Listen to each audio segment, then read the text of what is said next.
नमस्कार दोस्तों, Vienna voice में आपका स्वागत है।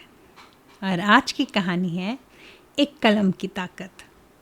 एक ऐसी चीज़ जो दिखने में छोटी है लेकिन जिसने इतिहास के पन्नों को बदला है। कहानी की शुरुआत होती है सार्थक से। एक साधारण सा लड़का, एक छोटे से कस्बे का। सार्थक के पिताजी खेतीहर थे और माँ चाहती थी कि बेटा पढ़ाई में आगे बढ़े। लेकिन सार्थक का मन पढ़ाई में नहीं लगता था। किताबें उसे बोझ लगती और परीक्षा उसके लिए डर का दूसरा नाम था। एक दिन उसके टीचर ने उसे एक पुरानी कलम दी, ये कहते हुए कि ये सिर्फ लिखने का औजार नहीं है सार्थक, ये तेरे विचारों को आवाज़ देती है, तेरे सपनों को पंख। पहले तो सार्थक ने मजाक उड़ाया, लेकिन उसी शाम उसने सोचा क्यों ना कुछ लिख कर देखा जाए।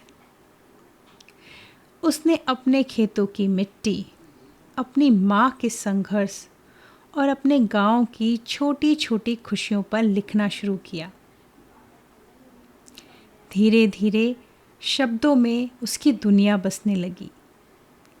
कलम ने उसे सोचने, महसूस करने और अपनी बात कहने का रास्ता दिया।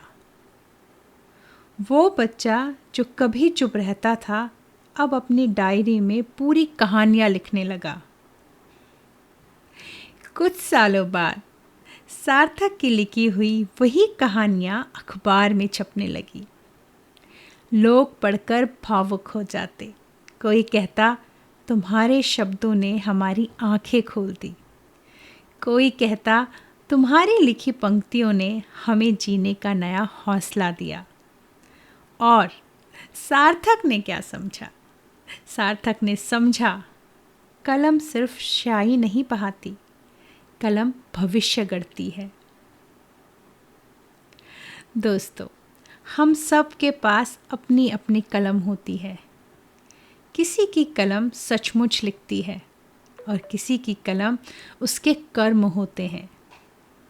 हम जो भी रचते हैं, गढ़ते हैं, वो हमारी पहचान बनता है। तो दोस्तों, ये थी आज की कहानी, एक कलम की ताकत। क्या आपने कभी महसूस किया है कि आपके लिखे हुए एक छोटे से शब्द ने किसी का दिन बदल दिया? शायद आप सोच भी नहीं पाते कि आपकी कलम कितनी बड़ी ताकत रखती है। और अब अगली कहानी की झलक। ज़रा सोचिए, अगर आपको एक पुराना घड़ा मिले जिसमें सिर्फ पानी नहीं बल्कि एक पूरा राज छुपा हो। अगली कहानी है टूटा हुआ घड़ा, एक नई सीख। सुनिए इसे सिर्फ और सिर्फ वियाना वॉइस पर। सब्सक्राइब करना ना भूलें, क्योंकि अगली कहानी आपकी सोच को एक नया मोड़ देगी।